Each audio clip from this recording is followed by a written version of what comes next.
Nuba bebembezi ab'ekibiina ekya National Resistance Movement hamwe n'abebembezi ba gavumenti z'ebyango mu kicweka eki bashemereirwe munonga ab'omwebembezi w'eihanga kutora n'ebikonji omu Kasese okuza aha kabineti. Abandi bantu beerarikiriire bagomizenga okutoranwa kw'abantu aba nikubaasa obutareetaho mpindahinduka y'amaani kukira munonga omu by'obuheereza omu disitulikiti eya Kasese.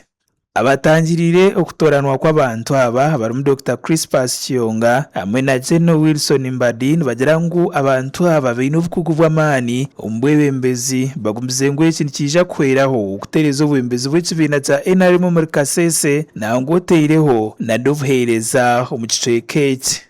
This is the first of its kind for the people of Kasese to have a docket in the prime ministerial position.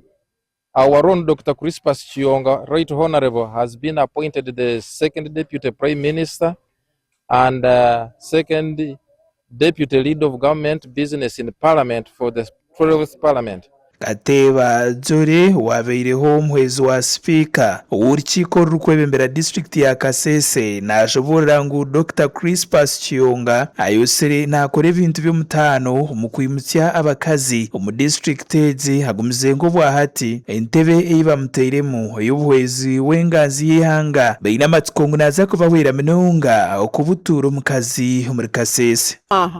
Abakyara tunawutyama indaka tu blessing akatwese in the appointments because yetu ekitumbi kingane akina tusamalera tukinanda mbere nere musima kandi nere musaba indi atasiyenda mbere ni ani mutusamalera. Muringo ngogumwe Kamara Johnson uri omucenjuzi w'ebyobutegetsi kandi omuhagizi w'ekibiina ekya National Resistance Movement nahamya ngu ebi Dr. Crispus Kiyonga yosire naakora omuri Kasese okukira munonga omu by'amagara omu kukora obucweka ihembe kurebeka ngu ebyokurya byaba bingi nangwa oteireho n'okwimukya amaka omuri Kasese arikurabira omu kutunguura okuhinga kw'omwani nikija kuhweraho munonga obwagiire omu mwanya ogw'omwebembezi w'eihanga mutoreinemu.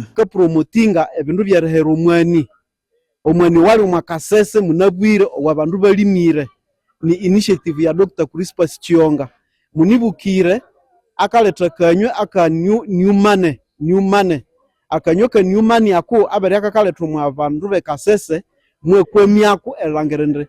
Nubarabe hariho abarikujaguza bingi omu kicweka eki ab'okutoranwa kw'abantu aba hariho abandi abarikugira ngu ebya Kasese abantu abosire nibatoranwa kuzahabwa minisita hariho kihango eki babaire nibakora okutunguura amagara g'abantu omuri Kasese. Bwambare Rubowa Julius ori omuturage owa Busongora South omu disitulikiti ya Kasese nagira ngu n'obu Dr. Crispus Kiyonga amazire emyaka 30 n'erikurengamu